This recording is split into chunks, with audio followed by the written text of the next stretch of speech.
Barnacle! Ah! Ah, damn! He's gotta be here. Don't.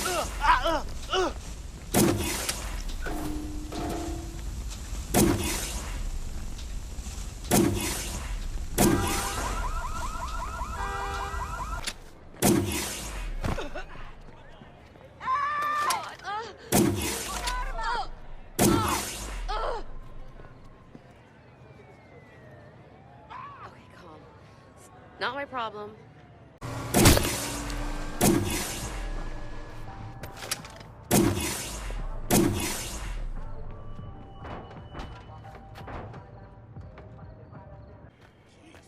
Oh my god, oh my god!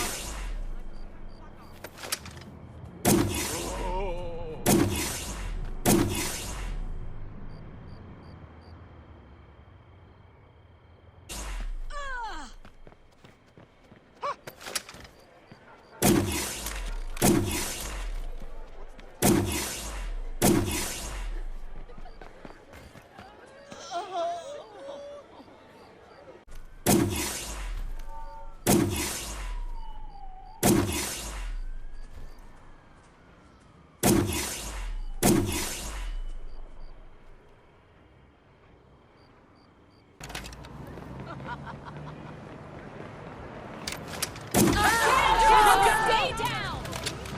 Find someplace safe! 911, please state your emergency.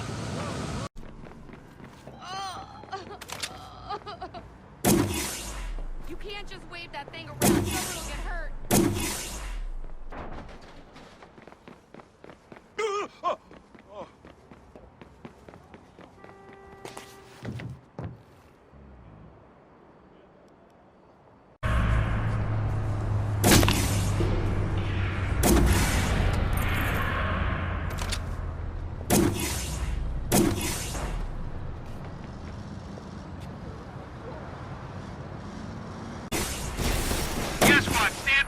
We're swinging back around. We've got him. In pursuit. Squad, we're back on the... Did anyone any good?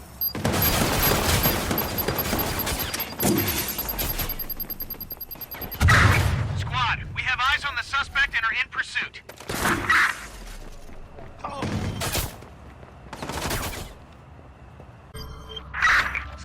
Officer involved collision.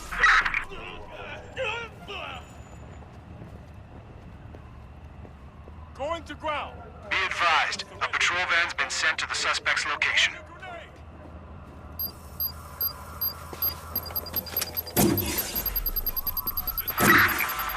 Squad, this is PH2.